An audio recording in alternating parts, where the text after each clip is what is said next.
Good afternoon, ladies and gentlemen, and welcome back to the channel.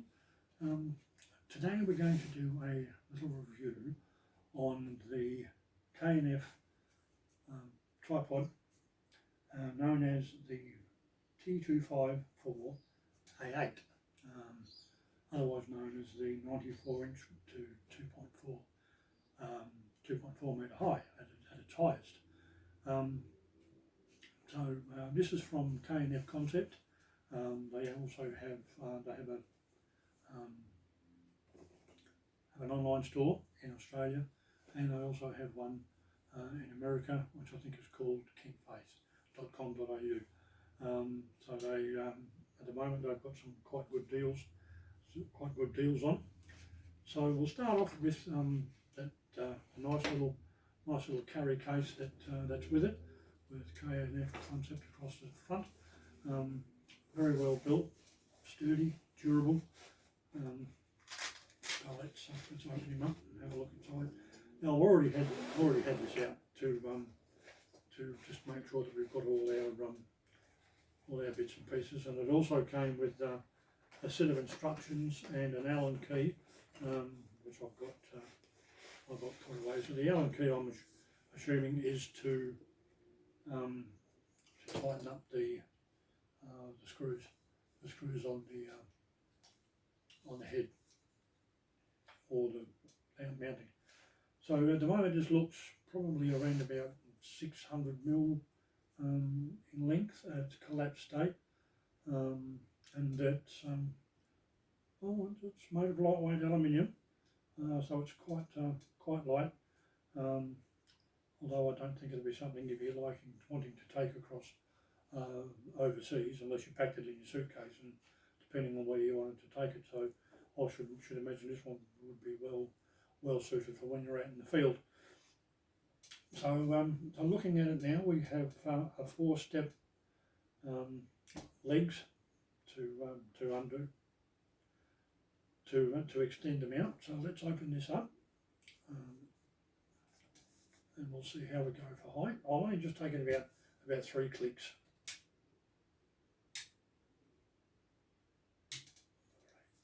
And then that should give us a nice workable height. I did do a review on this, or a bit of an unboxing and whatnot, on the video that's probably up there at the moment, but it went all skew whiffed on me, so we're having another revamp at it. So so that's it at its normal height. Probably out of sync at the moment, so I'll drop the centre shaft down, and that will give us an idea as to just the normal height of it. So that's probably it in a nutshell now. What I'll do is, I think while I'm here, we'll have a look at the ball head arrangement and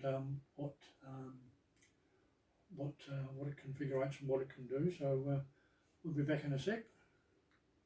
Okay, so this is it, standing up on its just on its short legs.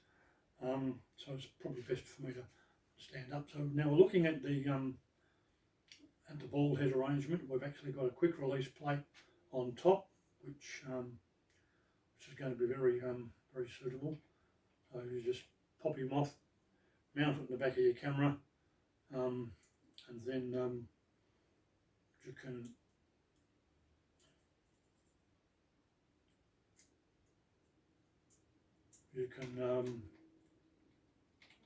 just leave it on there if you want to.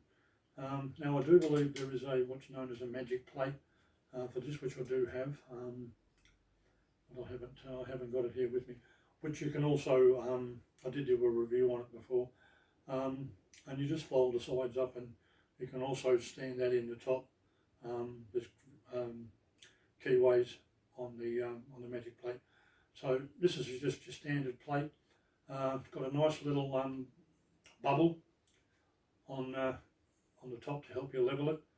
So you've got ease of movement just on your ball, and on the left hand side there is a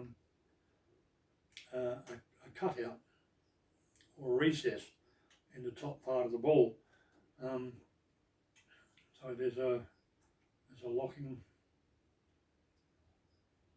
system on the side there. Release that, and then you can release that, and then you can extend your, that's the top part of the extension of your pole, and then you can unlock it from here, and it does give you quite a good height. So just looking at it from here, it's already got, I'd say, close to over a metre just on the short legs. So as I did mention, one of the highlights with this, you can actually do overhead work with it. So we will take, I'll slow this down again, turn it around as we go, and we'll take him all the way down. And now with this, you simply unlock your ball, or unlock your shaft, and then undo your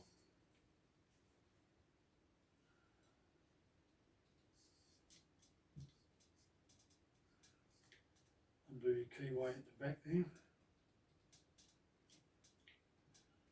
So that enables you to rotate it whichever way you want to go. Very simple. So now we unlock the ball. Now for our overhead work, it's very simple. You just, I've probably got to extend this up a bit more, I think. Yep, there we go.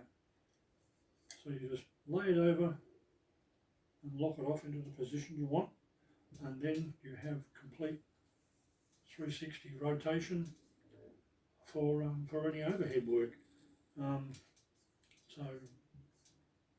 Which is very well designed. It and then you simply just release your ball, stand it back up, and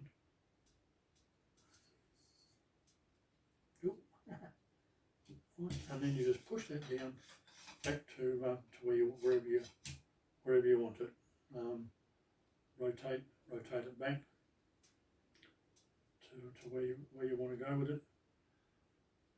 So even if you don't want it at that height, you've got the short one, you've got the long one.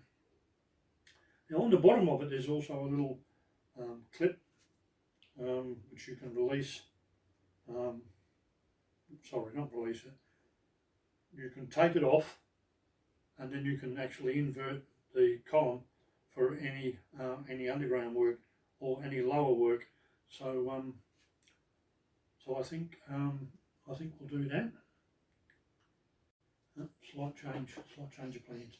So we will leave that the way it is, and we will extend the legs out, and then it will give us an idea of our height. So simple twist locks, which is very good, very easy. Extend them out, and you've got full height. So I like to, and we might not get the whole height of this, so I might just go and adjust the camera to get it in a second. So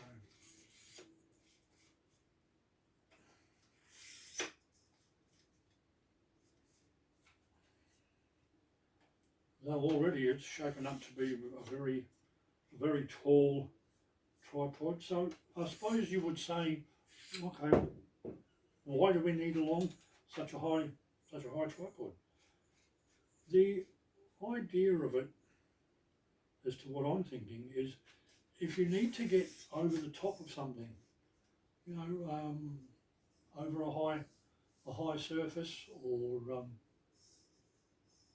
you know, a wall, whichever the case, you can extend it to whatever height you want. It'll go up as high as 2.4 metres. So we'll just go and adjust the camera so we can get a look at it. So we've got a little bit of extra height with it now.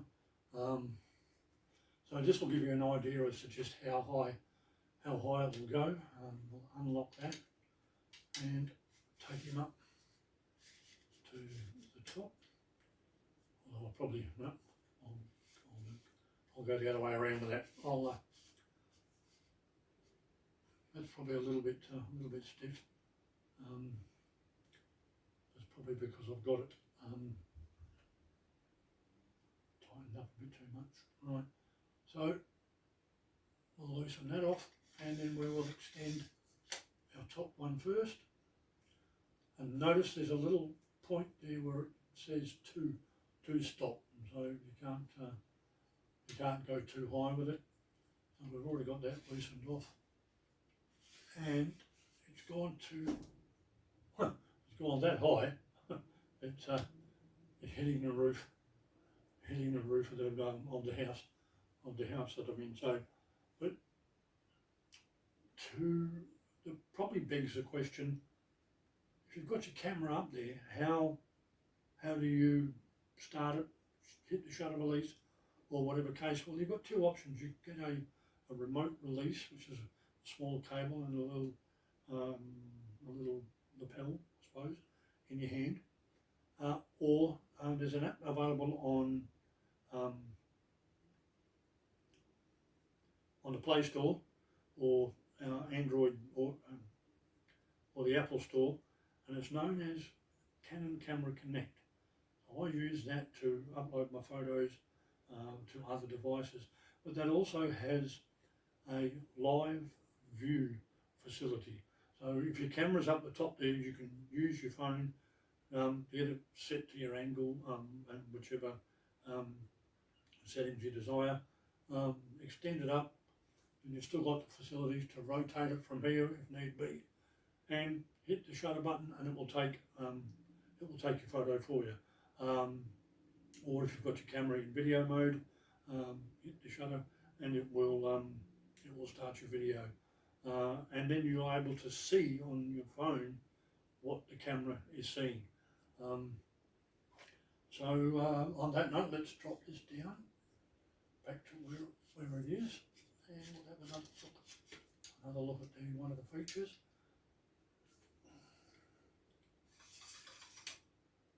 So you can drop your legs down to a better height if you just want to use it like this. So let's just go ahead and do that. So that's brought it down to a better height. So with your camera sitting there, you'll probably be close enough to eye level, just to look straight through it, either your viewfinder or your back screen. So in my case, I have the Canon EOS R7, so it's got a nice little screen or viewfinder screen at the back, which will flip out and whatnot.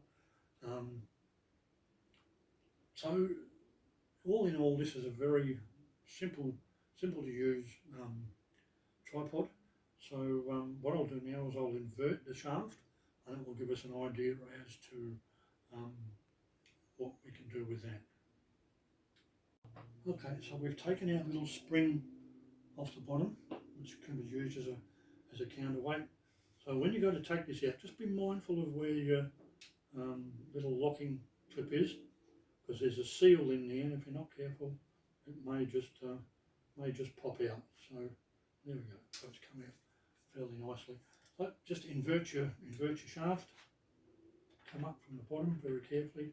I just pop my hand over the top to stop it from pushing anything through. See, it's caught the seal already. So just be gentle with it, and can't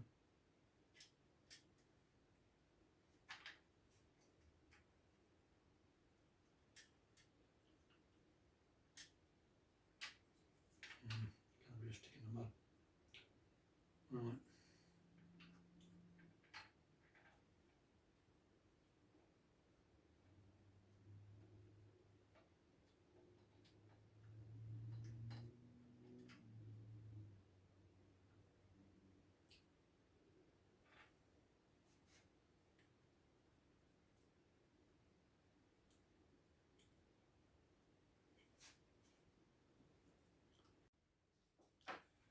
Right, so we have this inverted now.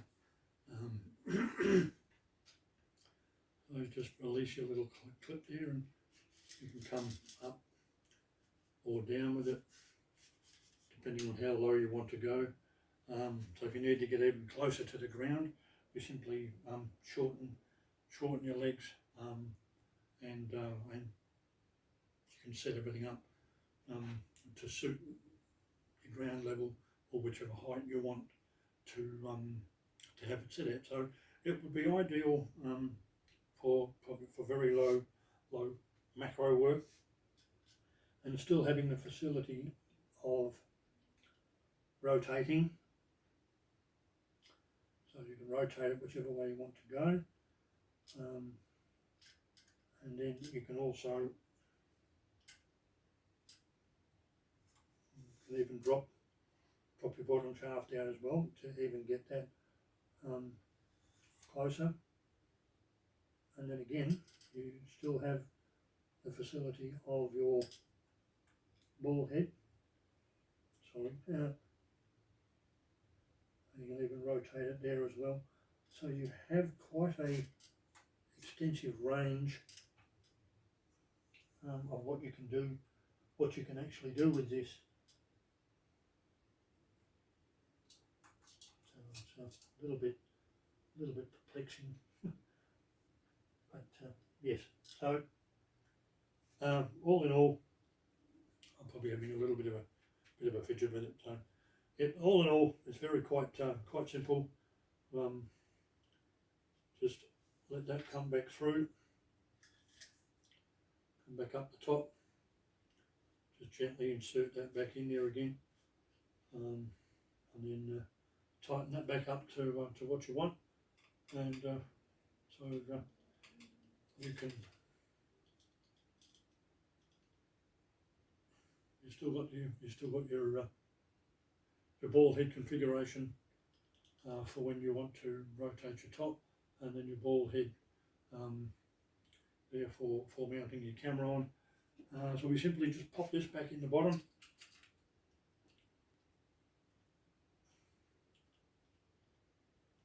and then that'll come in hand for when you want to,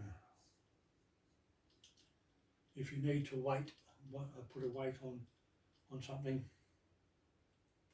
to stop it from falling over if you get windy conditions.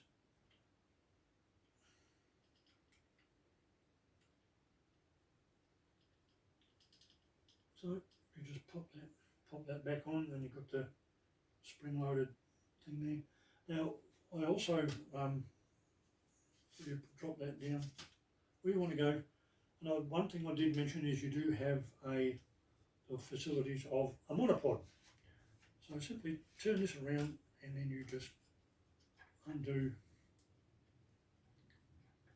your leg, take that off, and then you can extend that out to whichever length you want.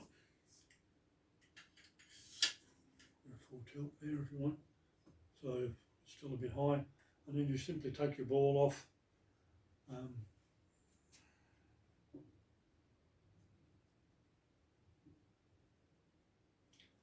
Take your ball, just undo your ball head, spin him off, and pop him on top, and then you can use it